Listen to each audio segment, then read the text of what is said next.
Part 3 then says that the dice gets thrown 3 times, and it says find the probability that the score on the third throw is at least twice the sum of the scores on the first 2 throws. So we roll a dice once, and well, I'll put those together. Second and third throw, and first and second throw and the third throw.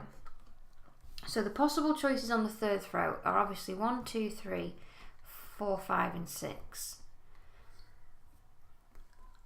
The choices on the first and second throw, the combined values are 2, 3, 4, 5, 6, 7, 8, 9, 10, 11 and 12. So we need the score here to be at least twice the sum of the scores here. So for example, the 1's not going to work. We can't have, there isn't a number here that's smaller than or equal to a half. The 2's not going to work because we've not got a number smaller than or equal to 1. The 3's not going to work. The only options that we can have for the third throw are a 4, a 5 or a 6. So let's say we get a 4 on the third throw. That means we must have had a 2 on the first throw. That's the only way that this score is at least double if it's a 4.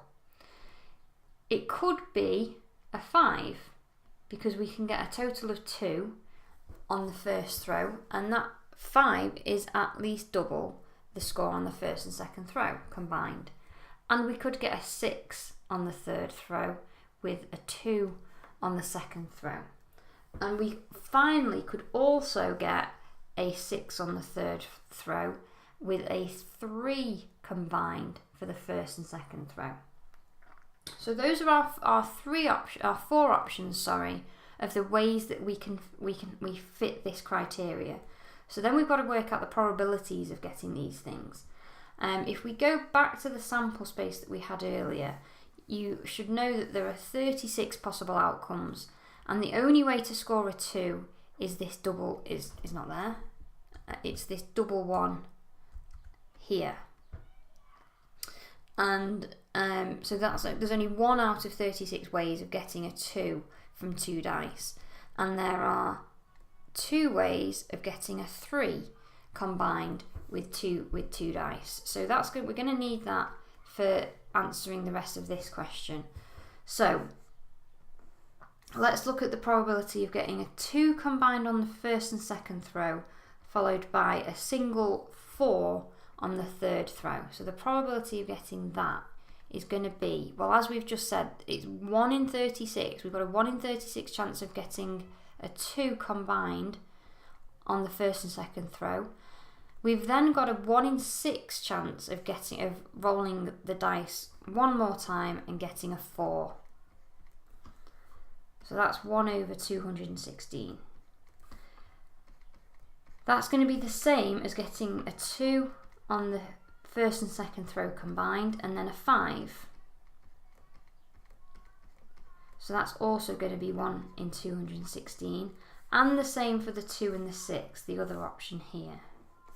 That's also going to be, the 2 and the 6 is also going to be 1 in 216. For the same reason we've done here, 1 in 36 times a 6th. The 3 combined from the first and second throw, followed by the 6, is going to be 2 ways in 36. Because we can get the 2 and the 1, or the 1 and the 2. And then a 6th here again. And that's going to be 2 in 216.